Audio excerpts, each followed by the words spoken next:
Brought to you by LIC of India, हर पल आपके साथ। कि मैं ही भगवान हूँ, मैं धर्म की स्थापना करूंगा, कि एक ईंट से मैंने पूरी दुनिया की सारी ईंटें हिला दी।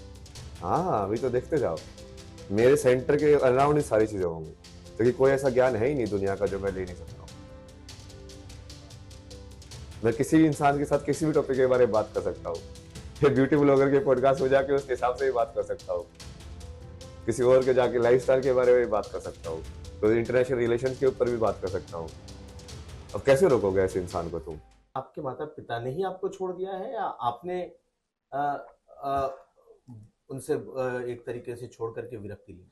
नहीं, भगवान ने बेसिकली उनके थ्रू ही छुड़वा दिया मेरे को, कि जब मैं घर में था उन्होंने ऐसी सिचुएशन क्रिएट कर दी कि मेरे को इतना बुरा भला बोला, इतनी सारी चीजें बोली कि तू झूठा है, तेरे को तो डिप्रेशन भी नहीं हुआ था, तू तो एक्टिंग करता था, मतलब इतनी सारी चीजें बोली ना उन्होंने। फिर एक बार इस चीज में भी गाली देते थे कि तेरे को डिप्रेशन नहीं हुआ, और उल्टा पागल भी बोलते थे। मतलब यार एटलीस्ट एक चीज में स्टक करता हूँ यार, या तो मैं बिल्कुल पागल हूँ, कि मेंटली सही नहीं हूँ, या फिर मैं डिप्रेशन का नाटक कर रहा था। तो कम से कम वो बिल्कुल ही नेगेटिविटी होती है ना जिससे लोगों के अंदर, तो मैं तो उनका माध्यम बन गया वो निकालने का। भगवान का नाम जैसे मैं लेता था तो उसके अंदर भी ये तो मोटा बन गया, ये तो बाबा बनेगा। जैसे किसी और कैसे ओल्ड लेडी आती थी, मैं उनको समझाता था कि जैसे मन जो होता है कैसे काम करता है, कैसे उसको शांत करना है, रिश्तों में आपको कैसे रहना चाहिए। तो वहां पे मजाक उड़ाते थे, तेरे बेटे ने भी संत बना देगा यो, मतलब कटाक्ष करे ना, समझ रहे हो आप? ये सब क्या है? अब वो किस नियत से आ रहे हैं? अब बताओ मेरे को आप, क्या उनको भगवान दिख गए? क्या उनको ब्रह्म ज्ञान हो गया एकदम से? क्या हुआ? क्या बदल गया? कुछ नहीं बदला है। मैं तो बहुत टाइम तक जब घर से मैं चला गया, मतलब तो मैं वो मौसी के उसके ऊपर फ्लैट के ऊपर रहता था दिल्ली के अंदर, और वो कुछ ऐसा था ही नहीं कि मैं भागा हुआ हूँ। जब मैं उसी घर के स्ट्रक्चर के अंदर रह रहा हूँ, अपना काम करके, वहां पे मैं पूरी वैसे पूरा उस टाइम पे मैंने सारे इंटरनेशनल रिलेशन, सब देशों की हिस्ट्री बहुत पढ़ाई की। उस टाइम पे आप मेरी ट्विटर देखोगे ना, तो बहुत ट्विटर साधना भी करता था मैं, कि मैं टेस्ट भी करता रहता था कि कौन सा थॉट जो है वो मेरे को इफेक्ट कर रहा है, मतलब कहाँ पे तुम स्टक हो रहे हो, कहाँ पे तुम पॉजिटिव नेगेटिव एनालाइज कर रहे हो उसको। तो मैं बैठा रहता था, ये सब चेक करता रहता था। या तुम इंस्टाग्राम में देखो तो तुम विजुअली चेक कर सकते हो कि यदि किसी लड़की की फोटो देख के तो तुम कैसे लग रहा है कि नहीं नहीं मेरे मेरे पास होनी चाहिए, जो लालसा तुम्हारी है तो तुमको दिखेगी वो। या किसी घर का फोटो देख के कि हाँ अच्छा कहाँ पे तुम अटक रहे हो, कि कहाँ पे तुम्हारी स्क्रोलिंग जो है वो कंटिन्यूअस नहीं हो रही है। लाइक आई में जब तुम देखते हो तभी तुम सारी चीजों को समान मानोगे, बट तुम्हारी जो वासना है वो आई को तुम्हारी जगह पे रुकवा देगी, है ना? तो वो तुम टेस्ट कर सकते हो इंटरनली। तो उस टाइम पे भी कुछ नहीं था, उस टाइम के भी बाद में बोल के गया उनको कि हाँ मेरे को पदयात्रा करनी है। और पदयात्रा का तो मैंने पहले जो 3.5 साल बाद कनाडा में तभी बोला हुआ था कि मैं पूरी भारत का ट्रेवल करूंगा। उस टाइम मैंने 20 दिन की प्रैक्टिस भी की वहां पे। मैं कहा, ये काम करते ना, एंड्योरेंस तो टेस्ट करते हैं कि कर सकते कि नहीं कर सकते। तो वहां पे जैसे जंगल जैसा एरिया था, तो वहां पे मैं चलता रहता था पूरा चक्कर। वो भी मैंने डाला हुआ है पूरा आईफोन के अंदर, मैं सारा 1 किलोमीटर रिकॉर्ड करके, आप सोशल मीडिया चेक करोगे तो सब डाला हुआ था उसके अंदर उस टाइम के बीच। अब ये मैं तो अपने ट्रुथ में जी रहा हूँ, अपनी ऑनेस्टी में जी रहा हूँ, बट जिनको आप माँ बाप बोलते हो उन्होंने तो मेरा एक भी सत्य नहीं एक्सेप्ट किया, एक भी चीज एक्सेप्ट नहीं की। क्या चाहते थे आप उनसे? मेरे सत्य को माने, क्या चाहते थे मतलब क्या है? मैं कोई चीज बोल रहा हूँ कि मेरे एक्सपीरियंस में ये है, बट वो उनके एक्सपीरियंस में नहीं है, तो वो उनको मानना ही नहीं है। तो अभी आए थे मिलने आपसे? मिलने मिलने नहीं आए ना, वो मिलने क्या आएंगे, को क्या मिलके क्या करेंगे? आए, आपके साथ लोग बैठे? नहीं नहीं, वो सिर्फ इम्पोर्टेंस लेने आए थे अपनी। अब उनको फंस गए ना वो, अब सब लोग फंस गए ना एक्चुअली, क्योंकि इस पूरे उसमें जिन जिन लोगों ने मेरे पे डाउट किया ना, मैं सबको बोलता था कि मैं ही भगवान हूँ, मैं धर्म की स्थापना करूंगा।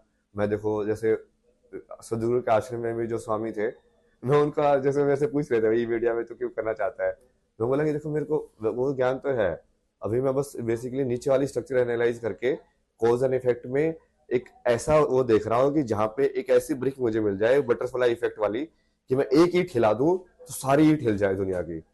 और वो मिल गई ना मेरे को वो ईंट कि एक ईंट से मैंने पूरी दुनिया की सारी ईंटें हिला दी। अभी देखो आप वो जो आग जो है वो सब जगह जाएगी। आपको लगता है कि आपने दुनिया हिला दिया? हाँ, अभी तो देखते जाओ, मेरे सेंटर के अराउंड ही सारी चीजें होंगी, क्योंकि कोई ऐसा ज्ञान है ही नहीं दुनिया का जो मैं ले नहीं सकता हूँ। मैं किसी भी इंसान के साथ किसी भी टॉपिक के बारे में बात कर सकता हूँ। फिर ब्यूटी ब्लॉगर के पॉडकास्ट में जाके उसके हिसाब से भी बात कर सकता हूँ, किसी और के जाके लाइफस्टाइल के बारे में भी बात कर सकता हूँ, तो इंटरनेशनल रिलेशंस के ऊपर भी बात कर सकता हूँ। अब कैसे रोकोगे ऐसे इंसान को तुम? ये तो एक आत्माभिमान की भी श्रेणी में आता है, जब आप कहते हैं कि मैं ही भगवान हूँ, मैं सब कुछ कर सकता हूँ, मैं सब एक्सपीरियंस कर सकता हूँ। या तो आप उस अवस्था पर पहुंच चुके हैं जहाँ सचमुच जो जो जो ब्रह्म और मोक्ष की अवस्था होती है, या फिर लोग तो ये भी कहेंगे कि आप बिल्कुल एक ऐसे बाबा हैं जिनके अंदर घमंड भर गया है। हाँ, तो वो तो लिखेगा ही उनको ना। बट ये जैसे आप किसी चीज को बोलोगे, जब कृष्ण बोलते हैं अर्जुन को कि मैं ही सब कुछ हूँ, मैं ही मृत्यु हूँ, मैं ही ज्योति हूँ, तो आप तो क्या बोलोगे? कितना घमंडी है। खुद को भगवान बोल रहा है, क्या क्या बोल रहा है अपने बारे में। ऐसे थोड़ी चलता हो। तो आपकी बात ये लोग सुनेंगे तो कहेंगे कहाँ भगवान कृष्ण और कहाँ अभय सिंह। अभय सिंह भी वही बातें बोल रहे हैं जो भगवान कृष्ण कहते हैं।